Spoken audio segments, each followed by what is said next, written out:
Welcome to another episode of Scary Truth, Our Thoughts, where we break down our most relatable lyrics, our most powerful lyrics from our favorite artists. But I started this show because I noticed that we had a lot of comment when it comes to listening to lyrics that's heartfelt. I noticed that they touch us. This deserves the respect to these people that put their heart and their soul in their music. They don't deserve for it to just get played and to go over people's head because they, really felt some type of way when they wrote this and they wanted us to get this message a certain way. So that's why I made this show. When I ace you like that, that means like and subscribe. That's how you show me that love and respect back. That's what I'm showing you. Without further ado, we're going to jump off into this first song, this first verse. It's from my new single, Unbreakable. All right, so let's go off into this first verse. I felt my first day at home and y'all was 8. My homegirl Nikki, I still see her pretty face. They burnt her in the garbage for almighty's sake. If anybody did, she deserves some almighty grace. So to follow it would take an almighty faith. The Antoine at the school going all out your way. Right there, you just heard me speak on something that was obviously powerful and heartfelt. A death that I experienced early in age. Rest in peace, Nikki. Rest in peace, Twan. Nikki was a hard one because, just imagine, being around somebody at such a young age and they got the power to just light up the room and just brighten your day, you and everybody. You just see the effect this person have on everybody around them, like pure spirit, pure soul, like not a hateful bone in nobody, never heard her talk negatively about nobody. Probably never would have. I'm sure somebody would have got on her nerve. Ain't no perfect people, but she had found a way to speak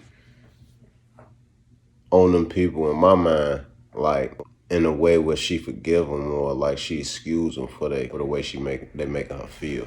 That's the type of person she was. And then imagine the next day, it's being gone forever. You gotta look for that somewhere else and you don't see it nowhere in sight. Them type of people don't come around every day. Her family, you know what I'm saying, carrying the most weight in this situation, obviously. You know what I'm saying? We all had to deal with the fact that, that part of our life was gone.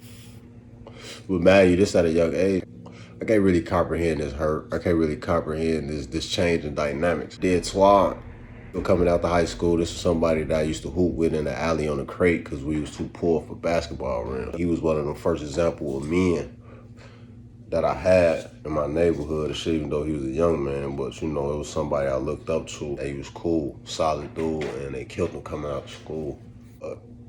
Yeah, that was the breakdown of that part. A simple breakdown, I'm gonna keep it short. But now I know I can step out this door and fall out today. Today I seen mama dog ball up and pray, cause she got the news of God calling granny to the gates. I was 9, now I'm wishing that was all I could say. Hoping if I look up I can see them all in outer space. But that's not how I designed, so we all gotta wait. I lost Twan. Once we lost Twan, I realized damn, Twan coming out of school, blood. It can happen anytime, anywhere. You ain't safe nowhere in this neighborhood. That became the reality. Nikki was some shit that was never heard of. They burnt that sister, body in the garbage can, raped her, killed her, robbed her. And it was niggas I knew. That gave me the understanding that wasn't just a chance occurrence with Nikki. Twan's situation brought to the light this could happen to any one of us. But that was a harsh lesson to learn at a young age. So again, understanding to get. And then I go on to say, today I seen mama dog ball up and pray because she got the news of God calling granny to the gates. I was 9, and I was wishing that was all I could say. That shit powerful with itself too right there, because I'll see OG at the tub crying uncontrollably. This the pillar of strength, you know what I'm saying, for my household. So you got to understand how confused seeing this pillar of strength in such a vulnerable state never before. She tell me granny got cancer, in my head, damn, I'm finna lose my granny soon, shit, fuck. You know what I'm saying? They let her come to the crib. They let her do the rest of the days at our house. She ended up down in my room. I was blessed to have the opportunity to bring a hospital bed to the crib and let her spend her days how she wanted to. You know what I'm saying? With the family, rightfully so. That affected me, seeing my OG like that, experiencing it myself like that, you know what I'm saying, watching my granny deteriorate day by day, you know what I'm saying, until it was over with. Like, that pretty much wrap up that part. So we gonna go to the next. That's how I learned about suicide. Thought we all had to stay. Now they like, you ain't read the Bible. I'm like, no, what it say? They say the plan is divine. We all got a day. You not supposed to rush the process, evolve it till you straight. You know, at such a young age, you know, when people tell you like such and such went to heaven, and you know they how you look to the skies and all that. Man, you a blank sheet of paper when you a shorty coming to this world. So when you learning and somebody tell you something like these people are in heaven, they up there with God. Understanding this and trying to understand this, trying to decipher this and make sense out of, you know, one at that age would look up like, damn, why I can't see him? I want to see him, shit, today. And if I look hard enough, shit, I might be able to catch a glimpse. They up there. So everybody telling me. But then you realize, like, man, I don't see nobody, blood. That shit ain't working. Then you get a little bit older, you start asking questions, or you don't even get older. You just got the common sense to ask questions. They like, no, you don't really see them.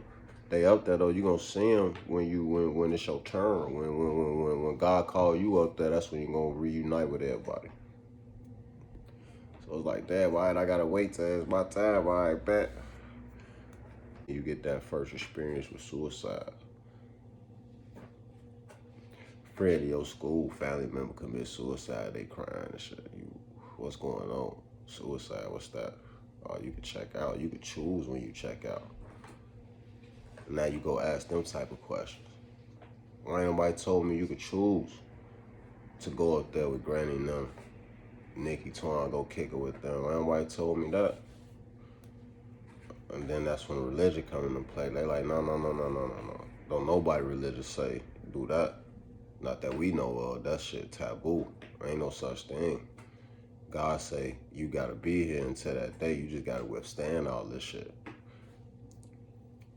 But in no way, shape, or form can you rush that process. Can you take the easy way out and go ahead and just choose not to deal with this pain? That's like the ultimate wrong, according to religion and the beliefs that they teach you when you asking these questions at this age. So I learned about it. And I realized quickly, like, that's frowned upon, like, that's viewed upon as weak. There's certain people's eyes. I was taught, like, to rule that out. Like, yeah, that exists, but that ain't for you. That ain't for us. That's not what we do. So, all right, moving along. The guys taught me how to smoke. I got high and I escaped. Then I realized this shit inside never went away. Yeah, I cried, I wasn't okay. I survived what I intake. My daddy veins in my blood. You see the rider in my face. Surviving and making. I'm smiling, but I'm aching. Bad times in that basement while my mind was at the basics. At 11, had iron in different places. Wait for God to send a sign, to send a scribe. I'm out of patience. The guys taught, like we use drugs to cope. Cause it numb you momentarily. Like, you take a hit of some weed, take a shot of some liquor. Like, whichever is your drug of choice, you know what I'm saying, that you stumble upon through however you get exposed to it. What the bottom line is, when you in the trenches, when you in poverty, what the bottom line is, when you in the trenches, when you in poverty, when you in the area of your geographical location, and y'all getting less compared to people in another part where you from, like, you look for ways to escape that reality, man, because don't nobody want to be at the bottom. Nobody want to be the lowest of the low. It don't feel good. So your brain reach out to ways to escape, no matter what it be. And like, we get introduced to drugs early where I'm from. So that residue of COINTELPRO If y'all look up that government operation back in the day, pre my birth, but I'm the residue. It's not really pre my birth. It was like as I was being born, like the mid-80s and shit. Like it's been documented that they start flooding the neighborhoods with a new form of cocaine and all that, but that's another story. But